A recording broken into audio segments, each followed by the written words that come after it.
이제 하나님 말씀 함께 보도록 하겠습니다. 입교 세례식이 있으니까 조금 늦게 끝나도 되겠죠? 우리 여행의 집사님 편하신 대로 뒤에 가시면 되고요. 우리 오늘 하나님이 우리에게 주신 말씀 함께 읽어보도록 하겠습니다. 열왕기상 18장 24절부터 우리 새 본문 읽어보도록 할게요. 자, 시작. 너희는 너희 신의 이름을 부르라. 나는 여호와의 이름을 부르리니 이에 불로 응답하는 신 그가 하나님이니라. 백성이 다 대답하되 그 말이 옳도다 하니라. 그 다음, 아합이 먹고 마시러 올라가니라. 엘리야가 갈멜산 꼭대기로 올라가서 땅에 꿇어 엎드려 그의 얼굴을 무릎 사이에 놓고 그의 사환에게 이르되 올라가 바다 쪽을 보라. 그가 올라가 바라보고 말하되 아무것도 없나이다. 이르되 7번까지 다시 가라. 그 다음, 또 지진 후에 불이 있으니 불 가운데서도 여호와께서 계시지 아니하더니 불 후에 세미한 소리가 있는지라. 아멘. 이번 주와 다음 주는 열왕기상 하죠. 열왕기상 하는요, 시작과 끝을 생각해 보면 너무나 대조적입니다.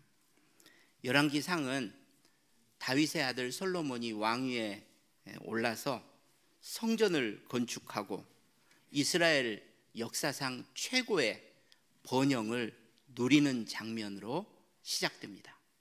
그런데 열왕기하 마지막 부분은요, 성전이 파괴되고 나라가 멸망해서 백성들이 포로로 붙잡혀가는 이야기가 나옵니다. 번영에서 멸망까지가 열왕기상하 내용인 것입니다. 바로 그 사이에 열왕기상하의 이야기가 계속 전개가 되죠. 솔로몬 왕이 죽은 다음에 나라가 두 동강이 나죠. 남왕국 유다와 북왕국 이스라엘로. 결국 이 두 약소국은 다른 나라의 침략을 계속 받으면서 점점 쇠약해지다가 주전 722년 북이스라엘이 먼저 멸망을 하고요. 주전 586년 150년 후에 남유다도 멸망을 하게 되는 것입니다. 여러분, 열왕기하 끝이 남유다의 멸망이에요. 그러면 열왕기상하가 언제 쓰여졌는지 짐작할 수 있겠죠. 남유다가 멸망하고 포로로 붙잡혀간 후에 쓰여진 것입니다. 포로기에 쓰여진 거죠. 이것을 곰곰이 생각을 하면 왜 열왕기하를 기록했을까도 우리가 짐작하게 됩니다. 여러분, 포로기의 이스라엘 백성들은 두 가지 질문을 던지며 살았습니다.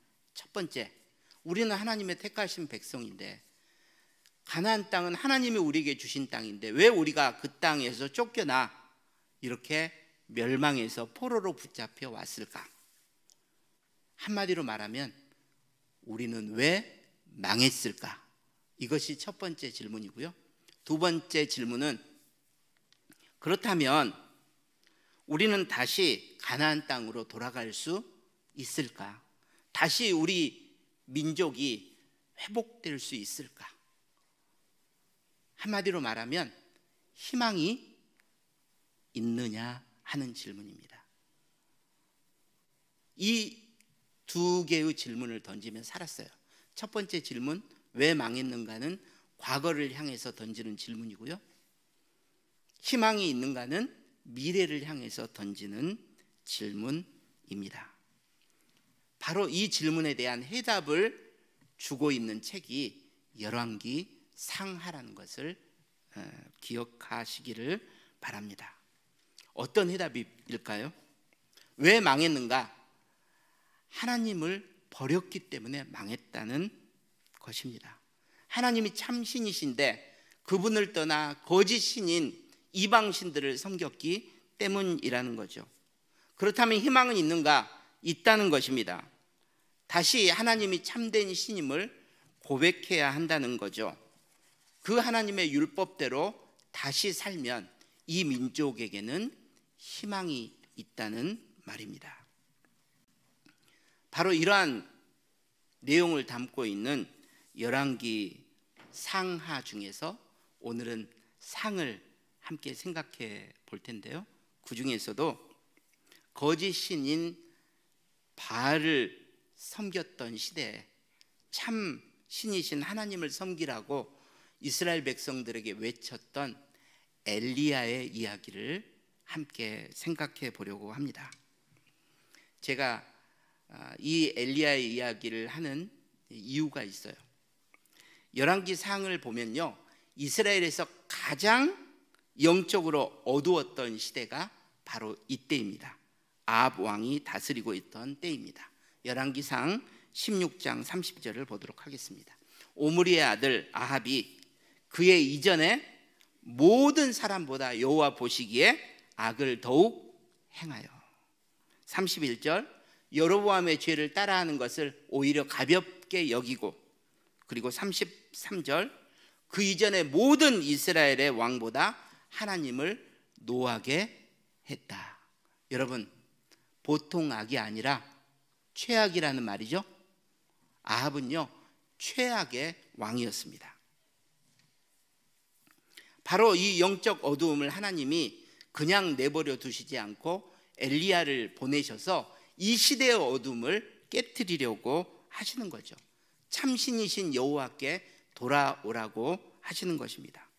그러니 자연스럽게 아합과 엘리야의 영적 대결 구도가 형성되지 않습니까? 바로 그 이야기가 열왕기상 17장, 18장, 19장에 나오게 되는 것입니다.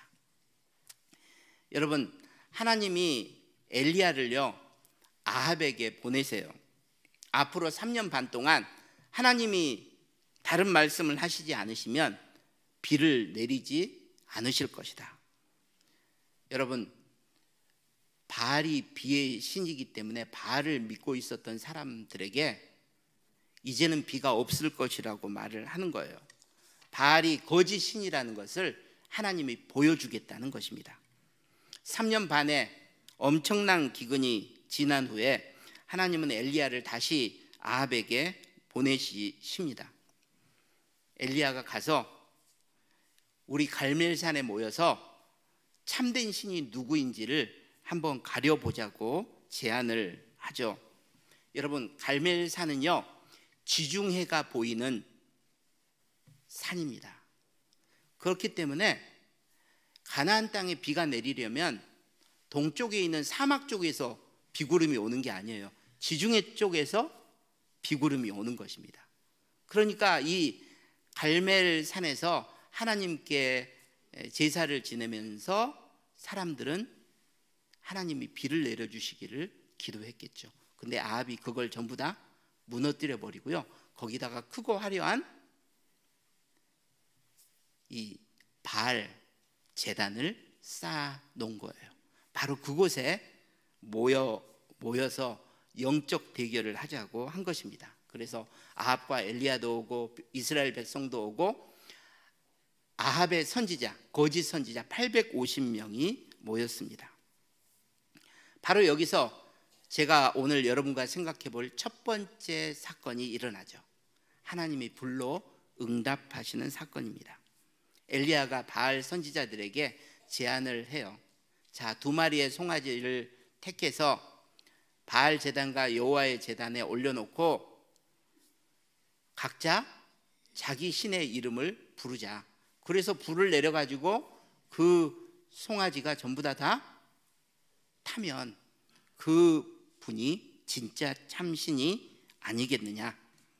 백성들도 좋다고 하죠. 24절이 바로 그 이야기입니다. 그래서 누가 참신인지 구별을 해보자는 거죠. 그런데 엘리야가 이 바알 선지자들에게 먼저 하라고 양보를 하죠. 그래서 이들이 850명이 바알의 이름을 부르면서 아침 일찍부터 정오까지 외치는데도 아무런 응답이 없어요. 그러자 이제 이 정오부터 오후 5시까지 이제는 더 큰 소리로 바알을 부르기 시작합니다. 원어로 보면요, 이들이 함께 막 이렇게 딱 서로를 붙잡고 한 다리를 들다가 또 다른 다리를 들고 이렇게 하면서 막 바알의 이름을 불렀던 것 같아요. 나중에는 응답이 안 되니까 바알에게 동정심을 얻어보려고 막 칼과 창으로 자해를 하는 거죠. 그런데도 아무런 응답이 없었습니다. 이제 엘리야의 차례입니다. 30절. 자, 엘리야가 처음 한 일이 뭐냐면 아까 말씀드렸던 하나님의 제단이 무너져 있었다고 했잖아요. 그것을 다시 수축합니다. 이스라엘 12지파의 숫자대로 12개의 돌을 취해서 돌로 제단을 쌓는 거예요.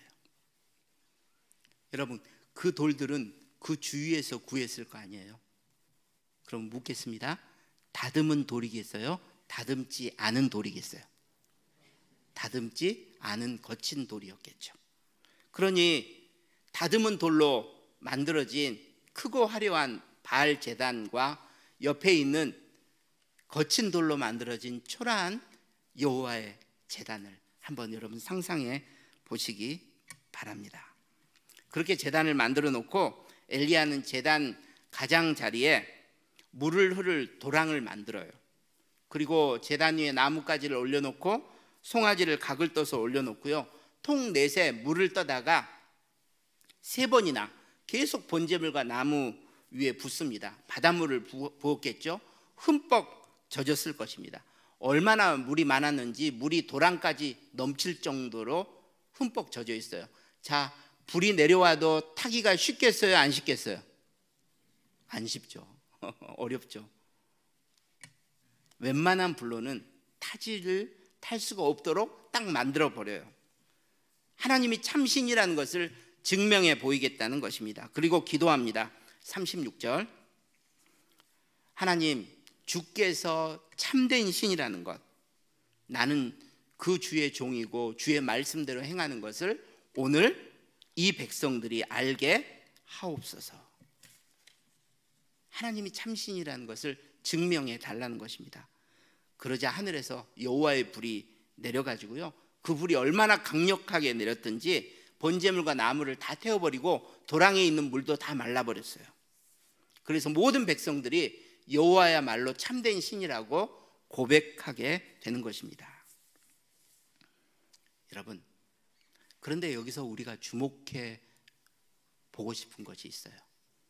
여호와가 참된 신이라고 고백했던 그 엘리야가 했던 예배가 무엇인가 하는 것입니다. 그걸 알려면요, 조금 전에 무너진 하나님의 제단을 엘리야가 다시 수축하는 그 장면을 우리가 묵상해 보아야 합니다. 아까 말씀드린 것처럼 바알 제단은 다듬은 돌로 크고 화려하게 지어졌을 거라고 했죠. 엘리야는 다듬지 않는 거친 돌로 초라하게 만들어진 작은 제단이었습니다. 그런데 하나님은 누구의 예배를 받으신 거요? 엘리야의 예배를 받으신 것입니다. 850명이 크고 화려한 곳에서 예배를 드려도 그 예배는 참된 예배가 아니었는데요, 엘리야 한 사람이 작고 초라한 제단 앞에서 드린 예배를 하나님은 참된 예배라고 말씀하고 계시는 것입니다. 여기서 질문, 여러분, 왜 엘리야는 바알 제단처럼 다듬은 돌로 이 여호와의 제단을 수축하지 않았을까요? 아니 목사님, 다듬은 돌을 어떻게 구해요? 아니 얼마든지 시간이 걸려도 구해서 그렇게 바알 제단에 비견할 만큼 쌓을 수 있었겠죠. 엘리야는요, 예배의 정신이 무엇인지를 예배의 본질이 무엇인지를 알고 있었기 때문입니다. 엘리야가 알고 있었던 하나님의 말씀을 볼까요? 신명기 27장 6절을 보면요, 하나님이 이런 말씀을 하세요. 다듬지 않은 돌로 여호와의 제단을 쌓으라고요. 여러분, 하나님의 마음이 이해가 잘 안 되죠? 왜 다듬은 돌로 제단을 쌓으라고 안 하고 다듬지 않는 돌로 제단을 쌓으라고 했을까? 이것은 그 당시 이방인들이 만들었던 제단을 염두에 두고 한 말씀입니다. 이방인들은요, 다듬은 돌로 자기의 신을 위한 제단을 크고 화려하게 쌓았습니다. 그러면 자기 신이 그 제사를, 예배를 받을 것이라고 생각했던 거죠. 하지만 하나님은 지금 다듬지 않는 돌로 제단을 쌓으라, 다듬은 돌로 하지 않아도 된다고 말씀을 하고 계시는 것입니다. 나는 다듬은 돌로 제단을 쌓아야만 그 예배를 받는 신이 아니라는 것입니다. 만약에 다듬은 돌로만 제단을 쌓아야 예배를 받는 신이라면, 여러분, 다듬은 돌을 구할 수 없는 곳에서는 예배를 드릴 수 있어요, 없어요? 드릴 수 없어요. 하지만 다듬지 않는 돌로 제단을 쌓아도 그 예배를 받으시는 분이 하나님이시라면, 그 하나님은 거친 돌이 있는 어디든지 언제든지 어떤 상황이든지 예배를 받으실 줄 믿습니다. 여러분, 하나님이 참된 신이라는 것이 느껴지세요? 하나님은 예배의 형식이 중요하다고 말씀하시는 것이 아닙니다.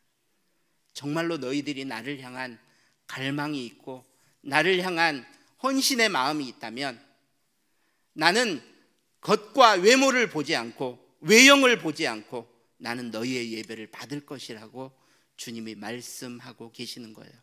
엘리야는 그것을 알았다는 것입니까? 몰랐다는 것입니까? 사랑하는 여러분, 하나님이 참된 예배자라면 우리도 엘리야처럼 참된, 하나님이 참된 신이라면 우리도 엘리야처럼 참된 예배자가 되어야 할 줄 믿습니다. 두 번째로, 하나님의 참된 신이심이 드러났던 이 사건 다음에 또 하나의 사건이 일어나죠. 이제는 하나님이 비를 내리시는 것입니다. 불로 응답하신 하나님이 참된 신이라는 것이 드러나자 엘리야와 이스라엘 백성들은요, 850명의 바알 선지자들을 다 죽여요. 왜 죽이느냐? 하나님을 버리고 바알을 섬기도록 만든 거짓 선지자이기 때문에 율법에 따라 그들을 처단한 것입니다. 그 후에 42절 보면요, 엘리야는 갈멜산 꼭대기에 올라가죠. 땅에 꿇어 엎드려 얼굴을 무릎 사이에 대고요, 간절히 기도하는 것입니다. 그리고 43절, 산에게 올라가 지중해 쪽을 바라보라고 해요. 비가 내리려면 비구름이 어디서부터 와야 된다고요? 바다 쪽에서, 지중해에서부터 와야 되니까. 그런데 사완이 아무것도 보이지 않는다고 이야기를 합니다. 그러자 7번까지 다시 가라고 해요. 7번째, 사안이 외치죠. 바다에서 사람의 손만한 작은 조각 구름이 일어나고 있습니다. 그러자 엘리야는 이제 곧 비가 내릴 걸 알고요, 아합에게 먼저 산에서 내려가라고 이야기를 합니다. 45절, 진짜로 비구름이 먹구름으로 밀려와 하늘이 캄캄해지면서 큰 비가 내리는 거죠. 근데 그 다음에 어떤 일이 일어납니까? 아합이 마차를 타고 가장 근처에 있는 자기의 궁, 이스라엘에 있는 겨울궁으로 가는 것입니다. 그때 여호와의 능력이 엘리야에게 임하니까 어떤 일이 일어나요? 허리를 동이고 그 마차 앞에서 이스라엘까지, 궁까지 달려가는 거예요. 이게 26km 정도 되는 거리거든요. 여러분, 아합이요 자기 앞에서 달려가는 엘리야를 보면서 무슨 생각을 했겠어요? 하나님의 능력이 아니면 이런 일이 일어날 수가 없는 거죠. 그러니까 아합은요 진짜로 하나님이 참된 신이라는 것을 확실하게 알게 되는 것입니다. 그렇다면 이 모든 것을 통해서 엘리야는 어떤 기대를 했겠어요? 자, 이제 아합이 이스라엘 궁으로 가면 이세벨을 설득해서 이제는 바알 숭배를 중단하고 여호와 신앙을 다시 회복할 것이다. 백성들도 모든 것을 봤으니 그들도 회개하고 돌아올 것이다. 여러분, 그런 기대를 했을 것입니다. 이 부분을 기억해 두시기 바랍니다. 그리고 방금 이 말씀드렸던 이 내용 중에서 하나님이 참된 신임을 알았던 엘리야가 했던 기도에 대해서 함께 생각을 해보기를 원합니다. 여러분, 엘리야는요 우리 그리스도인들이 배워야 할 기도의 모범이라고 야고보는 이야기를 해요. 그래서 야고보서 5장 17절을 보면요 엘리야의 기도를 본받으라고 하면서 야고보가 이런 이야기를 해요. 엘리야는 우리와 성정이 같은 사람이다. 여러분 잘 생각해 보세요. 이 말은요 엘리야를 너희들보다 대단한 사람이라고 생각하지 말라는 거예요. 우리처럼 기도하다가 좌절할 수도 있고 낙심할 수도 있는 그런 성정을 가진 사람이라는 것입니다. 그런데 그는 갈멜산 꼭대기에서 절망하지 않고 낙심하지 않고 간절하게 하나님 앞에 기도하고 있어요. 아무것도 보이지 않았는데, 아무것도 보이지 않는다는 사환의 말을 들었으면서도 엘리야는 계속 7번까지 가보라고 하는 것을 우리가 조금 전에 보았습니다. 절망하지 않고 기도하는 모습이죠. 여러분, 제가 말씀을 묵상하는데 아무것도 보이지 않는다고 말했던 그 사환이 6번 이야기를 하잖아요. 저는 그 말이 마치 이렇게 엘리야에게 들렸을 것 같아요. 당신이 기도해도 아무것도 변한 것이 없습니다. 아무런 소용이 없습니다. 그러므로 당신의 기도를 이쯤에서 멈추는 것도 좋겠습니다. 그런데 엘리야는요 계속 7번까지 바다 쪽을 가서 보라고 말하고 있습니다. 왜? 엘리야가 우리와 다른 성정을 가지고 있어서요? 아니요. 엘리야는 우리와 다른 믿음을 가지고 있었기 때문입니다. 하나님이 이미 엘리야에게 비를 내리실 것이라고 약속하셨습니다. 엘리야는 그 약속을 붙들고 있었어요. 그리고 엘리야는 알았을 것 같아요.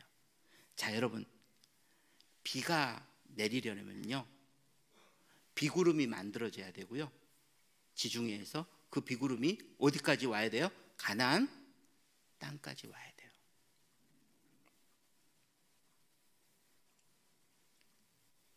그런데 여러분, 비구름이 만들어지려면요 뭐가 먼저 형성이 돼야 되죠?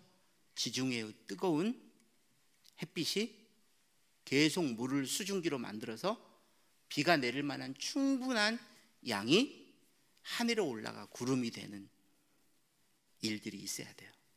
자, 그러면 엘리야의 기도를 기준으로 한번 생각을 해보는 것입니다. 묵상이에요.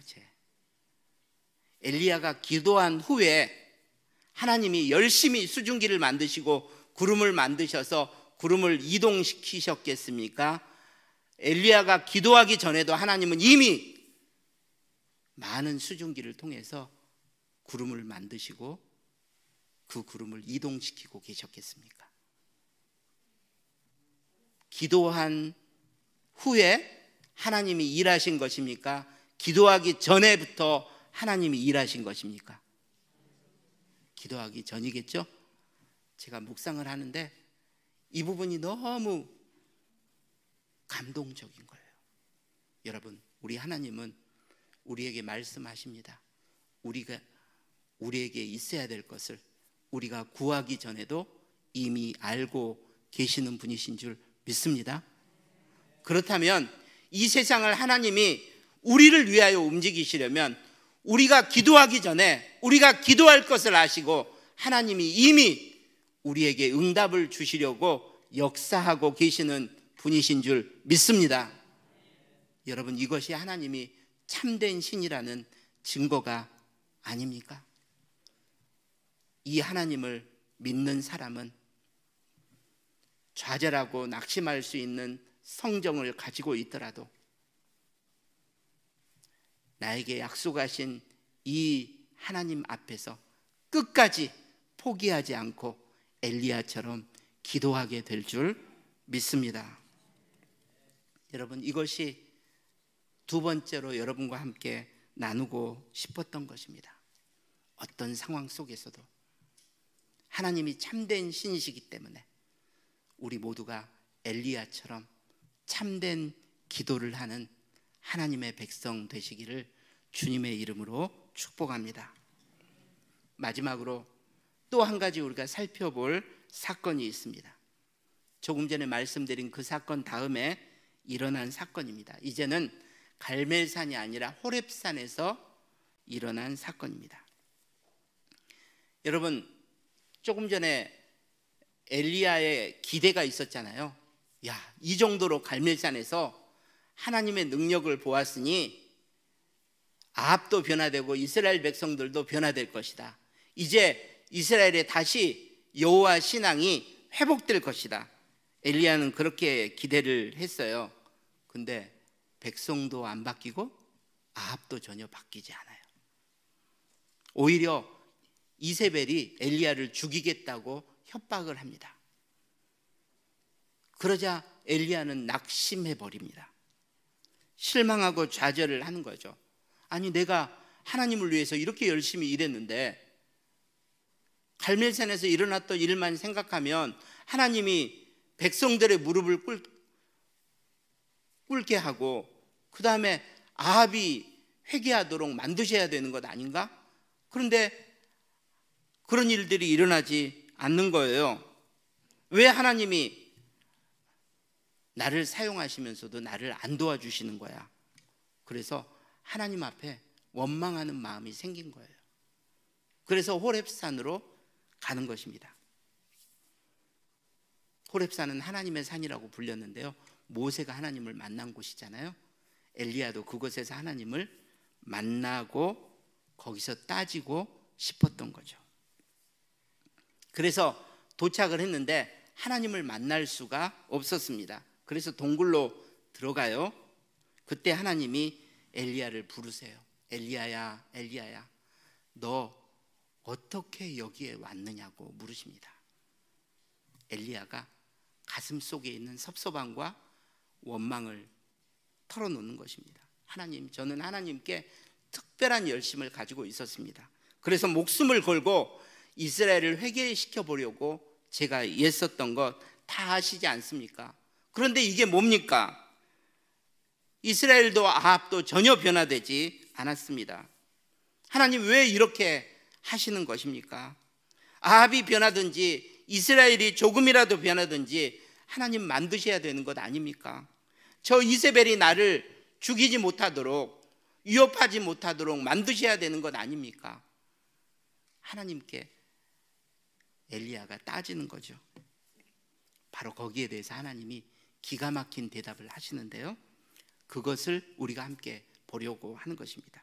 여러분, 11절, 하나님이 동굴에서 나와 산 위에 서라고 하십니다. 그런데 크고 강한 바람이요 산을 가르고 바위를 부수는 거예요.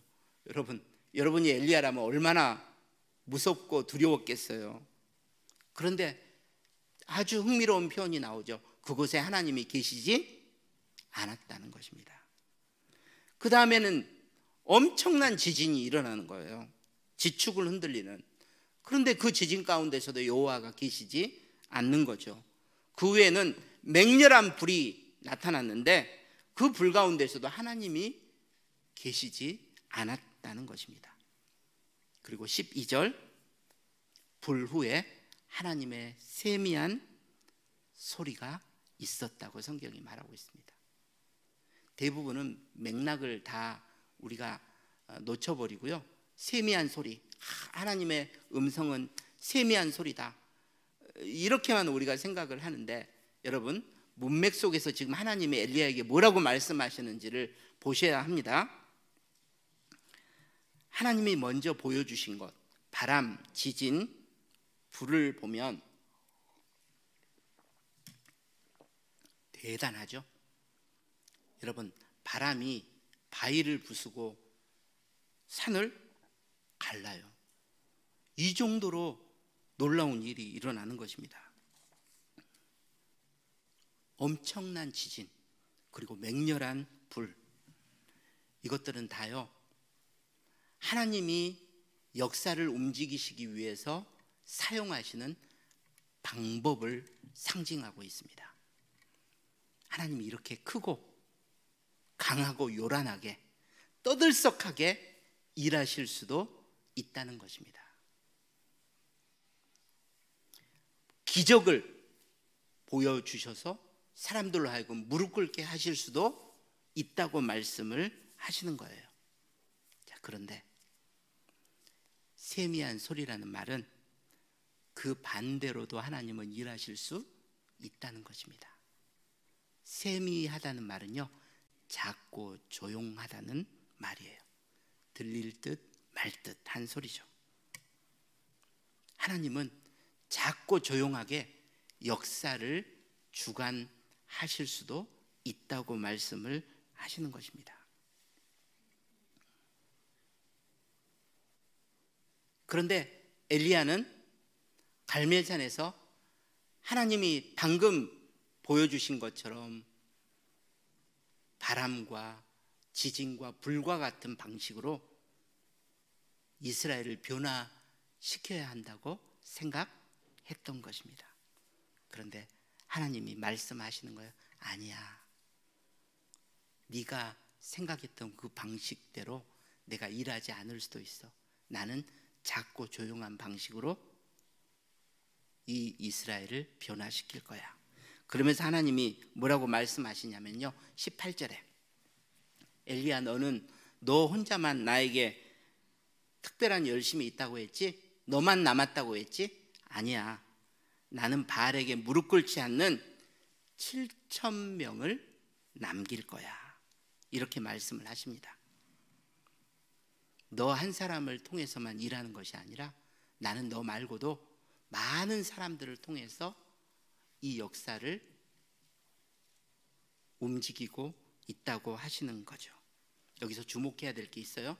우리가 착각하는 건데요, 7,000명을 남겨두었다고 말씀을 하시는 것입니까? 남겨둘 것이라고 말씀하시는 것입니까? 남겨둘 것이라고 말씀을 하시는 거예요. 이게 하나님이 일하시는 방식이라는 것입니다. 당장 백성들이 변화되지 않고 아합도 회개하지 않았지만 하나님은 아합 이후의 시대를 위해서 7,000명의 믿음의 사람들을 준비하겠다고 말씀을 하세요. 여러분, 이것이 참신이신 하나님을 우리가 믿는 방식일 수 있습니다. 하나님은요, 바람과 불과 지진을 동원해서 아주 크게 떠들썩하게 사람들이 정말로 부정을 하지 못할 정도로 일하실 수 있는 분이시기도 하시지만, 하나님은 참 신이기 때문에 그런 방식이 아니라 세미한 소리처럼 작고 조용하게 하나님은 역사를 움직이고 계실 수도 있다는 것, 그것을 하나님이 우리에게 말씀하고 계시는 것입니다. 여러분, 이런 하나님의 방식에 엘리야가 순종했을까요? 안 했을까요? 순종했겠죠. 그래서 엘리야의 이야기를 보면 엘리야가 말년에는요, 막 밖에서 두드러진 사역을 안 해요. 말년에 했던 사역은요, 여리고와 길갈 이런 곳에 선지 학교를 세워서요, 하나님의 선지자들을 양성하는 일을 합니다. 7,000명을 키워내시겠다는 하나님의 방식에 순종하기로 한 거죠. 그 방식에 동참하기로 한 것입니다. 사랑하는 여러분, 정말로 하나님이 참된 신이라면 엘리야처럼 순종하는 것이 참된 순종인 줄 믿습니다. 말씀을 이제 맺도록 하겠습니다. 방금 우리는 참된 하나님을, 참된 신임을, 하나님이 참된 신이라는 것을 고백했던 엘리야의 참된 신앙의 모습을 세 가지 살펴보았습니다. 엘리야는 다듬지 않는 돌로 제단을 쌓으라는 하나님의 마음을 이해했던 참된 예배자였습니다. 내가 기도하기 전에도 이미 내 기도할 것을 아시고 나를 위하여 일하고 계시는 그 하나님 앞에 참된 기도를 드릴 줄 아는 사람이었습니다. 그리고 크고 떠들썩한 방식이 아니어도 작고 조용하게 이 세상을 다스리시는 하나님의 방식에 참된 순종을 했던 사람이었습니다. 사랑하는 여러분, 이와 같은 엘리야의 믿음이 저와 여러분의 믿음 되시기를 주님의 이름으로 축복합니다. 기도하겠습니다. 하나님이 이 세상을 움직이시고 다스리시는 방식이 두 가지가 있다는 것을 배웠습니다. 바람처럼, 지진처럼, 불처럼 아합을 무릎 꿇리시고 백성들이 단 하루 만에 변화되도록 만드시는 그런 방식도 하나님이 사용하실 수 있지만, 하나님은 세미한 소리처럼 작고 조용하게, 하지만 분명하게 이 세상을 다스리고 계시는 줄 믿습니다. 비옵기는 우리 북문교회를 생각해 보니 이전에는 정말로 바람처럼, 지진처럼, 불처럼 우리에게 임하셨던 때가 있지만, 지금은 세미한 소리로 작고 조용하게 주님께 순종하며 다음 세대를 준비하는 7,000명의 믿음의 사람들을 준비하는 것과 같은 순종의 길을 걷는 교회로 주님이 만들어 가고 계시는 줄 믿습니다. 북문교회가 유명한 교회가 아니어도, 송정원 목사가 유명한 목사가 안 돼도 좋사오니 주여, 주님이 일하시는 방식에 끝까지 순종하는 건강한 교회, 건강한 성도들이 되게 하여 주시옵소서. 예수님 이름으로 기도하옵나이다. 아멘. 우리 연약한 부분에 손을 얹고 기도합니다. 마음의 소원을 가지신 분은 가슴에 손을 얹고 기도하겠습니다. 하나님, 이번 한 주 열왕기 상을 읽어가면서 하나님이 참신이라고 고백하는 엘리야의 믿음을 우리 모두에게 허락하여 주시옵소서. 하나님께서 다듬지 않은 돌로 제단을 쌓아도 나는 그 예배를 받을 것이라고 말씀하시는 그 하나님의 진심을 우리가 이해하게 하여 주시옵소서. 주님은 우리가 얼마나 제단을 꾸미는데 신경을 쓰는 것보다 하나님을 향하여 진실하고 정직하게 주님을 붙드는 그 믿음을 더 소중하게 여기시는 줄 믿습니다.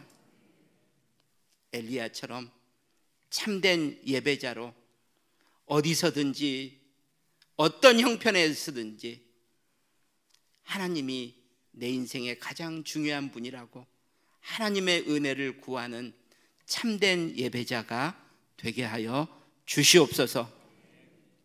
이 시간 간절히 기도합니다. 사랑하는 성도들의 모든 연약함을 주님이 치료하여 주시옵소서.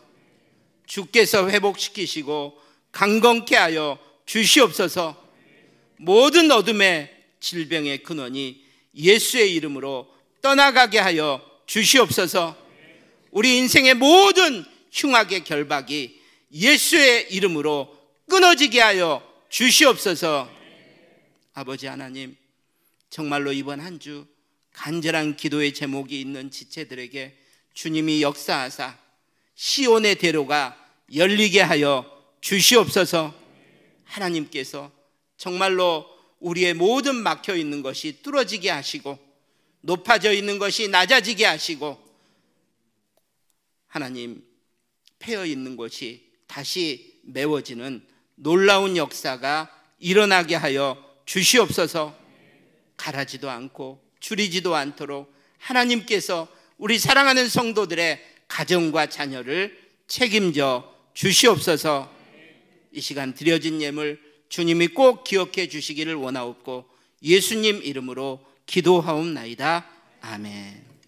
이제는 우리 주 예수 그리스도의 은혜와 우리 하나님 아버지의 극진하신 사랑하심과 성령님의 감동 감화 충만 교통 역사하심이 오늘도 주의 말씀 듣고 끝까지 성경 통독하며 믿음으로 살겠노라 결단하고 돌아가는 사랑하는 모든 성도들 머리 위에, 복문의 모든 선교사님들 가정과 사역 위에, 온 세상 흩어져 있는 복문의 모든 지체들 머리 위에 이제부터 영원까지 함께 있을지어다. 아멘.